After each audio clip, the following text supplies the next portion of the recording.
kusoo dhawaada jaamacadda caalamiga ee Pan African International University campuskeeda Muqdisho. jaamacaddu waxay ku taallaa isgoyska Taleex, gaar ahaan ka soo horjeedka maqaayadda Asad. jaamacaddu waxay bixisaa fakaltiyadan soo socda: Faculty of Economics and Management Science oo ka kooban Bachelor of Business Administration, Bachelor of Accounting, Bachelor of Banking and Finance, Bachelor of Economics, Bachelor of Recruitment and Logistics. Faculty of Sharia and Law oo ka kooban Bachelor of Sharia, Bachelor of Law, Bachelor of International Law.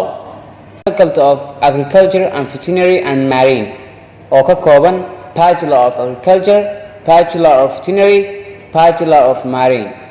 Faculty of Nursing and Health Science oo ka kooban Bachelor of Nursing, Bachelor of Nutrition, Bachelor of Medical Laboratory, Bachelor of Midwifery, Bachelor of Public Health. Faculty of Computer Science oo ka kooban Bachelor of Computer Science, Bachelor of Information Technology.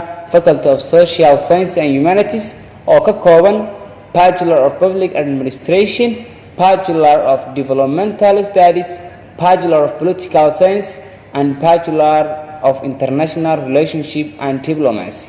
waxaa kala soo xiriiri kartaan eber 6 4 62 33 30 eber 6 8 43 50 30 ama wixii faahfaahin ah Pan African International University @gmail.com.